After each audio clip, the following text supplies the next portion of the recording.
ગીર સોમનાથ જિલ્લાની અંદર આમ આદમી પાર્ટીના સંગઠને કોડીનાર બાયપાસ બાબતે એટલે કે કોડીનાર ઉપર આપવામાં આવેલા સર્કલ બાબતે સર્કલ ન કરવાને કારણે લોકોની જાન જોખમનું મોટે પાયે જોખમ ઊભું થયું છે। કોડીનાર આજુબાજુની જનતાએ પોતાનો વ્યક્ત કરેલો અવાજ આમ આદમી પાર્ટીએ સંગઠન દ્વારા મામલતદારને આવેદનપત્ર આપીને કોડીનાર બાયપાસની અંદર રાષ્ટ્રીય ધોરીમાર્ગનું નિર્માણ થયું છે, પરંતુ જે સર્કલ બનાવવા જોઈએ એ સર્કલ બનાવવામાં આવ્યા નથી, તો આકસ્મિક અને માનવી ભોગ લેવામાં બની શકે છે। અમારે એવું માનવું છે આમ આદમી પાર્ટીનું કે જિલ્લાની અંદર સુરક્ષા છે એ મુખ્ય મુદ્દો છે। તો આપણા જે વિસ્તારની અંદર કોડીનાર બાયપાસની અંદર જે બે જગ્યાએ સર્કલ આવે છે એ સર્કલ સરકારશ્રીએ બનાવ્યા નથી। આમ જોઈએ તો 4 જગ્યાએ બરાબર વ્યવસ્થિત એને સર્કલમાં બાયપાસને રૂપાંતરિત કરવું જોઈએ, પરંતુ ઘણા સમયથી લોકોની માગણી છે અને જનતા કહે છે કે આમાં છે વારંવાર છે એ માણસ છે એનો ભોગ બને છે। તો અત્યારે સરકારશ્રીને આપના માધ્યમથી મુખ્યમંત્રી શ્રી સાહેબને આપણે વિનંતી કરીએ છીએ કે આ જે છે એ અતિ મહત્વનું છે અને માનવીય સુરક્ષા માટે એ પણ આવશ્યક છે।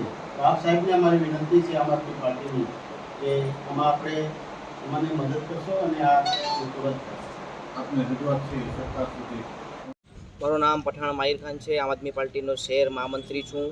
કોડીનાર મામલતદારને આવેદનપત્ર અમે પાઠવ્યો છે કે લોકોના સાથે ખિલવાડ થઈ રહ્યો છે। બાયપાસ ચોકડી ઉપર છે, ઉના ચોકડી ઉપર છે, ત્યાં જે બનાવવાનું છે એ બની નથી શકતું ને આ સરકાર ભ્રષ્ટાચાર છે, આના ઉપર સરકાર પગલાં લે ને ભ્રષ્ટાચારી છે ને જેલ રવાના કરવામાં આવે। ગીર સોમનાથ જિલ્લા યુવા સંગઠનનો પ્રમુખ અમે પણ મામલતદાર સાહેબને રજૂઆત કરી છે। ઘણી વખત એવા પ્રશ્ન બનતા હોય ને બને પણ છે। હજી હમણાં જ 2-3 દિવસ પહેલાં પણ બન્યો હતો, ઘટના બની હતી જે વડનગર હાઈવે પર સિંધાજ ગામ વગેરે ગામ આવે, બરાબર। મામલતદાર સાહેબને વારંવાર રજૂઆત કરીએ છીએ અને આજે પણ કરી છે કે જેથી કરીને આ હાઈવે જે છે હાઈવે રોડ એમાં ઘણા ગામ લાગુ પડે છે, બરાબર। તો એના માટે પણ કંઈક પગલાં લે એમ, જેમ રામબાપાએ રજૂઆત કરી છે, નાનભાઈ રજૂઆત કરી છે, મહેશભાઈ રજૂઆત કરી વગેરે બધાએ આમ આદમી પાર્ટી તરફથી અમારી રજૂઆત છે અને અમારો એક જ પ્રશ્ન છે કે આના માટે વહેલી તકે હલ કરે। આજરોજ આમ આદમી પાર્ટી દ્વારા નેશનલ હાઈવે ઓથોરિટીને જે સમસ્યા છે એ કોડીનારની અંદર અને જે 3 થી 4 જગ્યા ઉપર જ્યાં સર્કલ લગાવવામાં આવે તે અંગે અમે આજે મામલતદારશ્રીને રજૂઆત કરવા માટે આવ્યા હતા।